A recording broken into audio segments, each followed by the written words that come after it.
Este programa tem classificação indicativa livre. Olá, como vai você? Começa agora o Caldo de Cultura. E neste programa você confere. Ricardo Corona conversa sobre a sua carreira de escritor. A peça Serafim, que está em cartaz no Clube Curitibano. A parceria entre a UFPR e a Secretaria Estadual de Cultura. E as críticas de cinema com Marden Machado. Não saia daí, está no ar o Caldo de Cultura.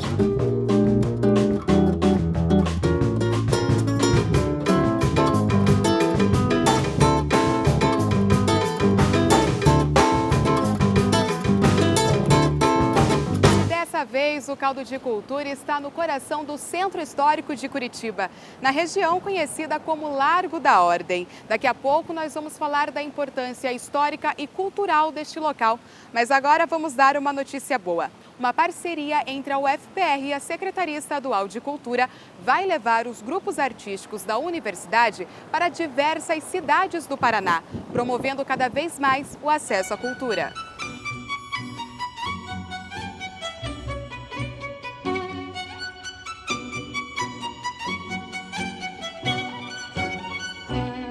São 5 grupos artísticos dentro da Universidade Federal do Paraná.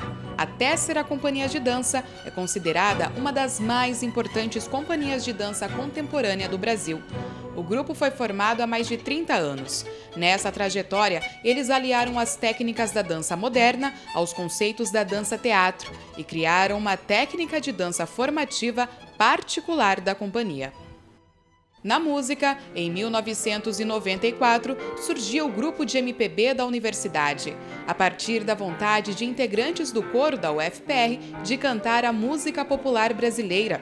O grupo surpreende o público não só pelo seu repertório, mas também pela criatividade da movimentação cênica presente nos espetáculos. Já o coro da universidade prioriza as ressonâncias do corpo, que vão de acordo com o conteúdo das obras executadas. Ainda dentro da música, a Orquestra Filarmônica da UFPR é uma das primeiras do Paraná. Atualmente conta com mais de 40 instrumentistas e um repertório vasto de música erudita. E as atrações não param por aí. As artes cênicas também têm espaço dentro dos grupos artísticos da universidade. A Companhia de Teatro Palavração oficialmente foi criada em 1995. Hoje tem uma linha de criação pautada na razão orgânica, focada no treinamento do ator. Todos esses grupos agora podem percorrer por todo o estado por meio da parceria entre a UFPR e a Secretaria de Estado da Cultura. Cada cidade interessada pode fazer a inscrição no site da Secretaria. O endereço é este que está aparecendo na televisão. Essa parceria entre a Secretaria de Cultura e a Universidade Federal do Paraná vai possibilitar que os espetáculos dos grupos artísticos, que hoje são concentrados em Curitiba, que eles cheguem até outras cidades do município. E essa é exatamente a proposta da Pró-Reitoria, que as produções artísticas ultrapassem os muros da universidade. Além dos espetáculos, serão realizados oficinas e workshops nas áreas de música e artes cênicas para artistas e grupos locais. Os espetáculos dos grupos, eles são resultado de muita pesquisa, muito trabalho, muito estudo. Então, a gente acredita que assim é uma oportunidade para que as pessoas que estão hoje em outras cidades, que trabalham diretamente com as áreas artísticas, que é uma possibilidade que elas vão ter de entrar em contato com um conhecimento mais aprofundado, é uma forma de um aperfeiçoamento e de uma reciclagem. E até o dia 21 de outubro está em cartaz no auditório do Clube Curitibano a peça Serafim, um texto poético que nos convida, entre outras coisas, a sonhar.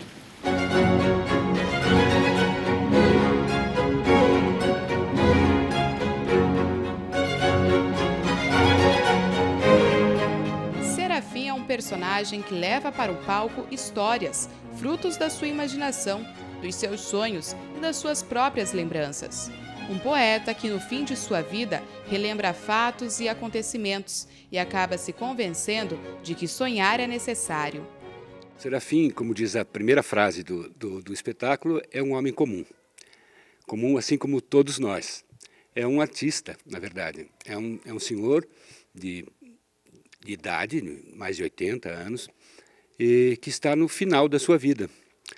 E faz a reflexão de toda a sua trajetória como artista e como homem, lembrando dos fatos mais marcantes da sua vida, das personagens que o auxiliaram ou o impediram de ser a pessoa que ele gostaria e que ele tentou ser durante toda a vida. No palco, figurinos criados por integrantes do grupo de teatro do Clube Curitibano, trajes e peças que acabam enriquecendo a cena. O figurino é um figurino artístico, porque temos uma costureira que montou algumas bases, né? Algumas eu fiz mesmo, mas outras ela montou e vinha para cá. Nós temos um ateliê lá em cima, num salão, a gente tem um ateliê. Aí eu e o Enés, e mais a assistente do Enés, Eliane Berger, a gente tingia no fogo mesmo, nas panelas.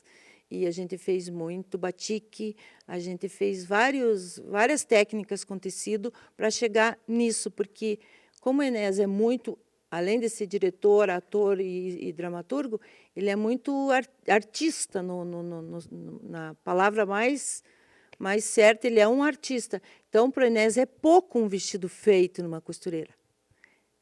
Porque aí a gente monta em cima, vai papel, vai barbante. Aí o resultado é maravilhoso, porque é um resultado diferente. Você não chega aqui e vê um vestido comprado na loja ou um vestido feito. É um vestido completamente original. O grupo de teatro do Clube Curitibano é formado por sócios do clube, uma turma que está junta desde 2005.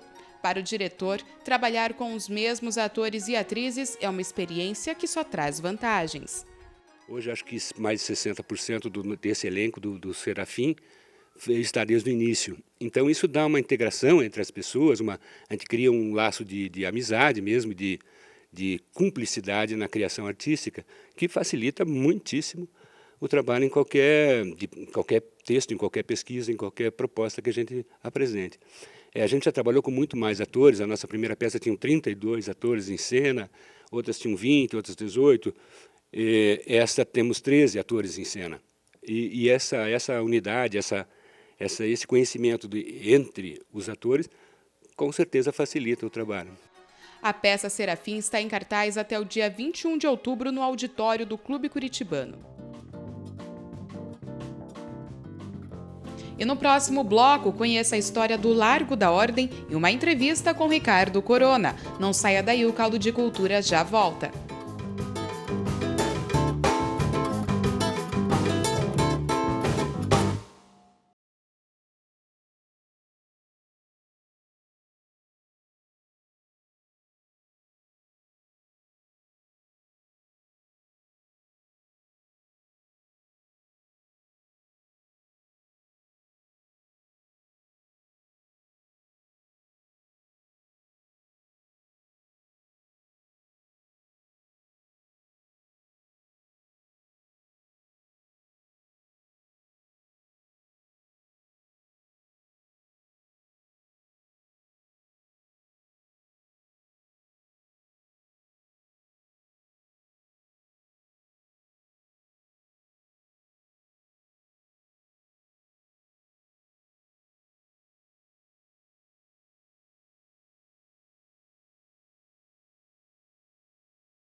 Olá, estamos de volta e continuamos no Largo da Ordem. A região abriga as duas construções do período colonial de Curitiba.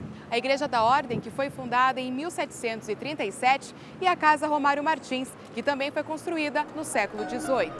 A Casa Romário Martins já foi uma antiga residência e também um armazém. A construção foi restaurada e hoje é um espaço cultural da cidade, que abriga exposições históricas. Já a Igreja da Ordem é o templo mais antigo de Curitiba. As duas construções foram tombadas pelo Patrimônio Histórico do Estado. Um dos pontos turísticos do Largo da Ordem é o Bebedouro, construído em 1932. O Bebedouro, ele era, a região aqui, o local onde estava o Bebedouro, era uma fonte d'água antiga que havia, que até o século XIX ele era bastante utilizado pela população. Até foi um dos motivos, principalmente, de ser uma região bem habitada, não só pelo fato da igreja estar aqui.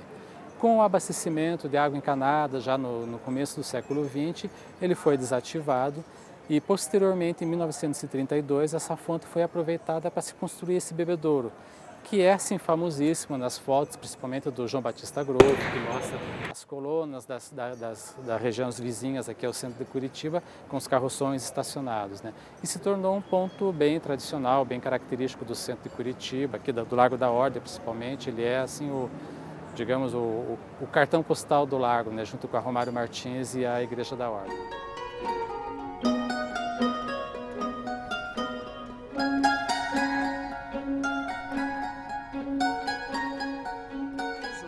Nós já voltamos a falar do Largo da Ordem, mas agora você confere uma entrevista com o escritor Ricardo Corona. Confira.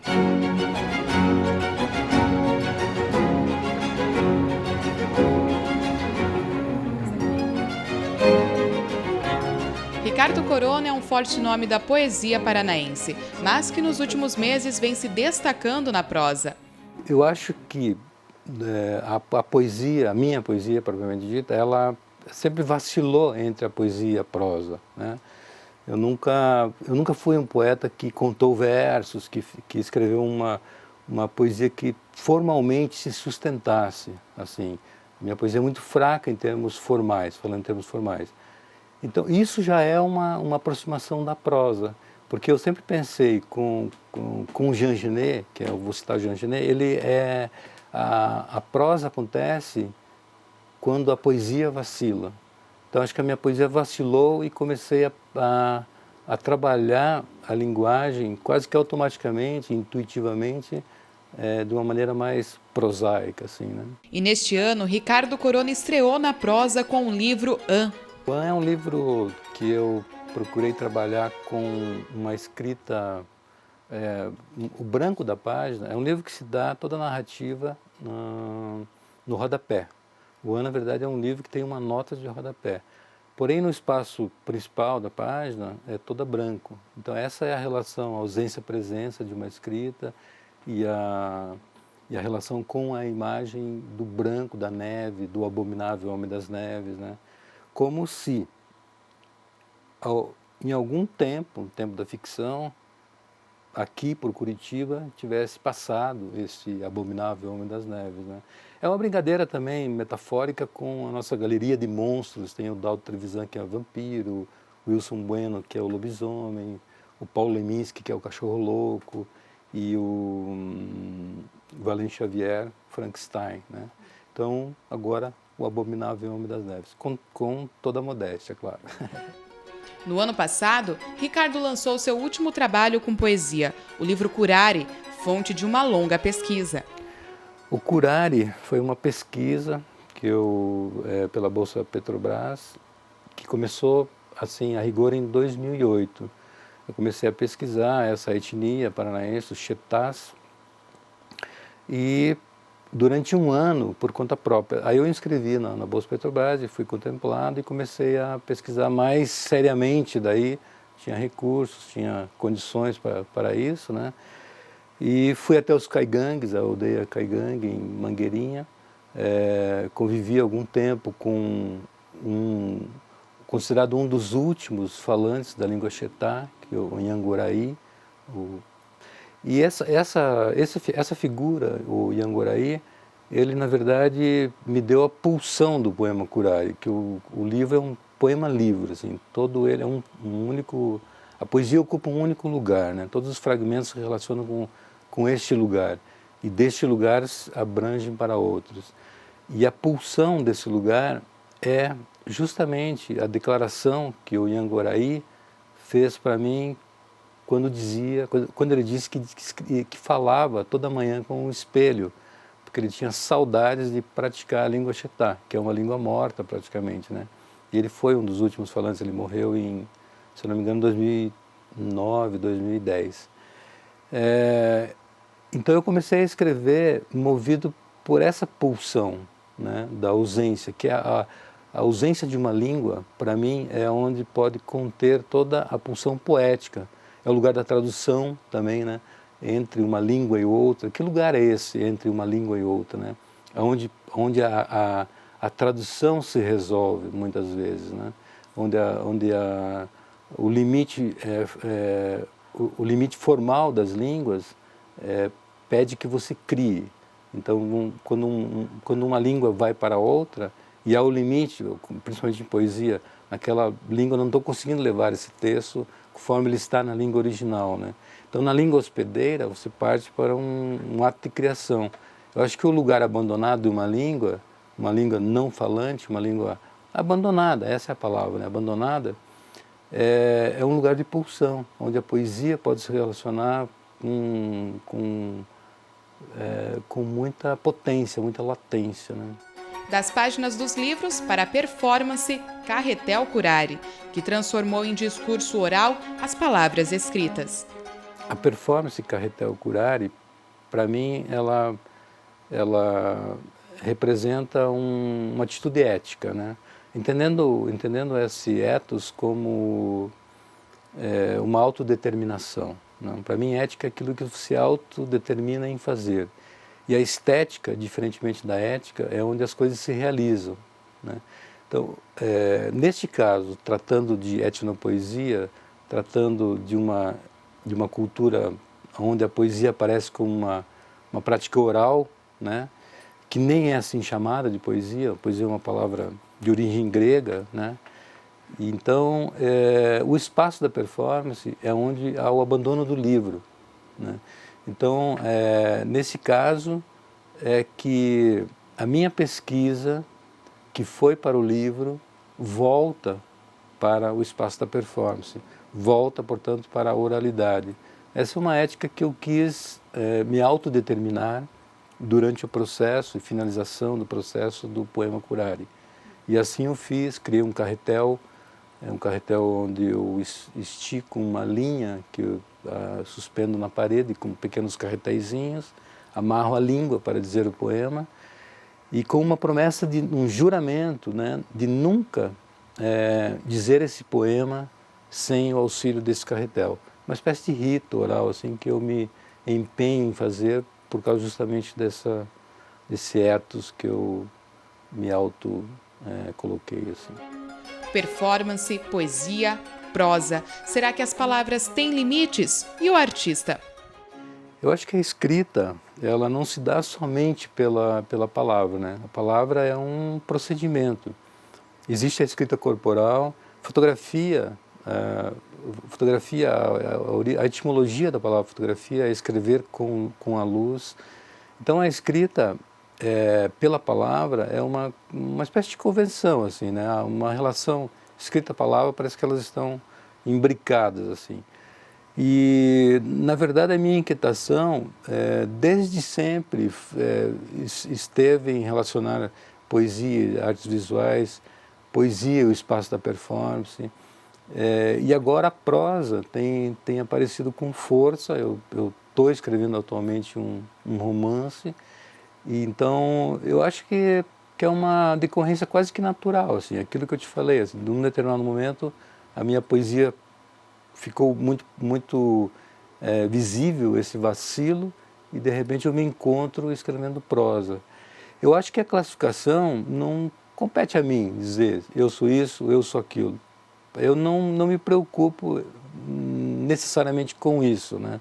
Se você me perguntar como você gosta de ser identificado e chamado, eu me sinto mais à vontade como poeta. Por quê? Porque por mais tempo na minha vida me chamaram assim, né?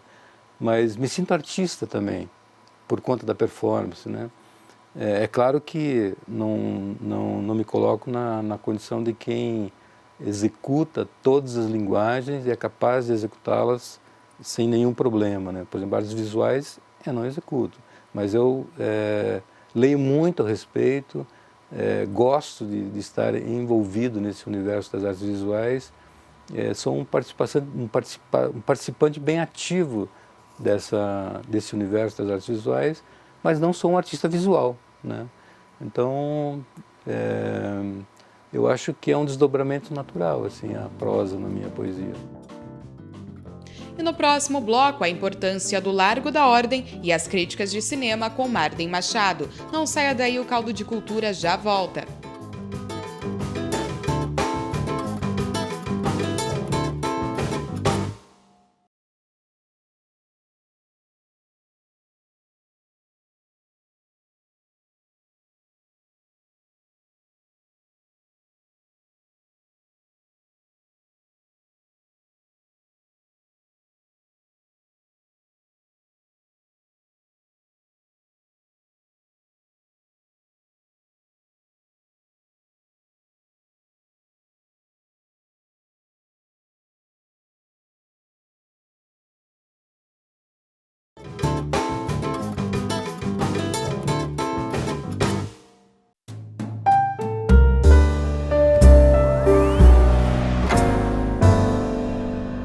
Tivemos bastante estreias esse fim de semana em Curitiba. O primeiro deles, um filme francês de temática forte, polícia, que foi exibido no Festival Varilux de Cinema Francês e agora entra no circuito normal. Um filme bastante elogiado e premiado, que tem como tema maus tratos cometidos contra crianças. É um tema forte, mas tratado de maneira sensível, de maneira muito original nesse trabalho. Temos também uma comédia, digamos assim, adulta, chamada Ted, que é a história de um garoto que não tinha amigos quando criança e ganhou um urso de pelúcia no Natal e fez um pedido especial para que aquele urso se tornasse o seu grande amigo para toda a vida. Esse desejo, esse pedido de Natal é atendido, o tempo passa e temos Mark Wahlberg, com 35 anos e com seu urso de pelúcia falante acompanhando ele em todas. O filme, que é escrito e dirigido pelo Seth MacFarlane, o mesmo criador da animação Uma Família da Pesada, é carregado de referências a filmes, a séries, a música, a cultura pop em geral. Tem um humor, às vezes, escrachado, às vezes um pouco mais sutil, às vezes até um pouco infantil, e deve agradar uma boa parcela do público, principalmente o público masculino. É mais uma daquelas comédias americanas em que mostra um adulto relutando, tendo dificuldade em sair da infância, da adolescência e assumir de uma vez por todas a fase adulta da vida. Outra estreia desse final de semana é o filme Dredd, inspirado numa série de quadrinhos em inglês.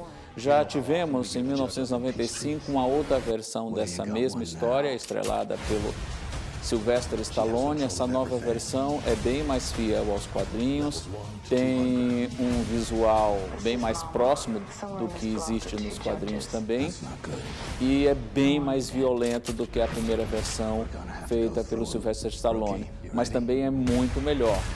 A começar pela própria personagem principal, o juiz Dredd. A história acontece num futuro onde o planeta está parcialmente destruído. Existem agora, nesse futuro, grandes cidades. Uma delas, Mega City One, é uma cidade onde moram 800 milhões de pessoas.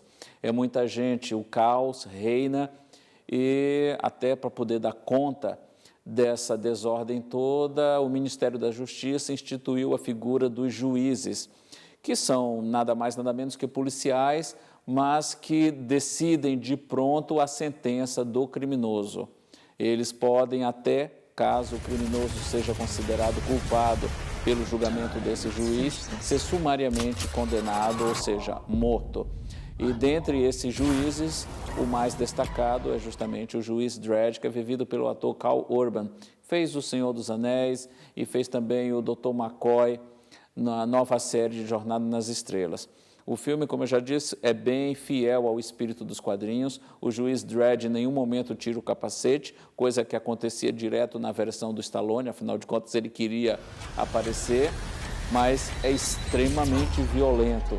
E é uma violência gráfica, mas muito forte, muito intensa, mas que com certeza vai agradar aos fãs do gênero e aos fãs do quadrinho original.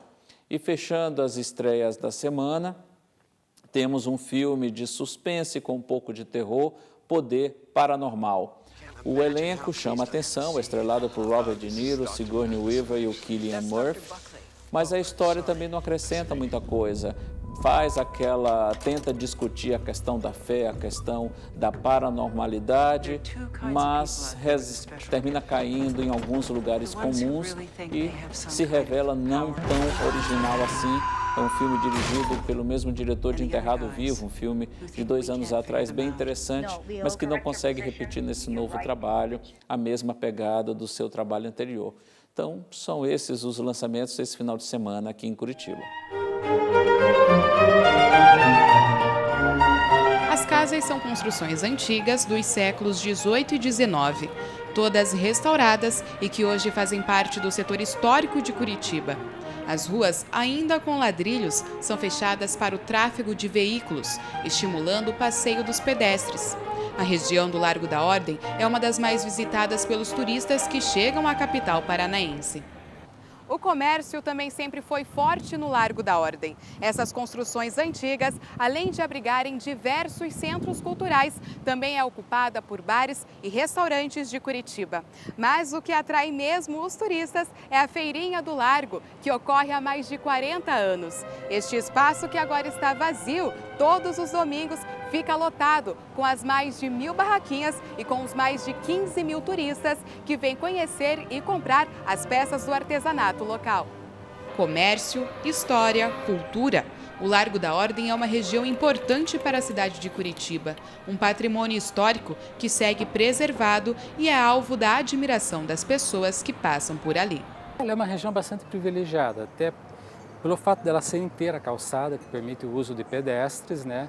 Mantém ainda, é o setor histórico, mantém boa parte das suas características arquitetônicas da época, antigas ainda, e é um local de muitos atrativos culturais também. Nós temos um memorial aqui em cima com salas de exposição, com eventos, a Romário Martins com exposições, a Igreja da Ordem e ao lado dela o Museu de Arte Sacra e vários bares e restaurantes na região. Então é uma forma da população se apropriar do setor histórico, utilizá-lo e lembrando que domingo também tem a famosa Feirinha do Artesanato, né, que toma conta da região inteira.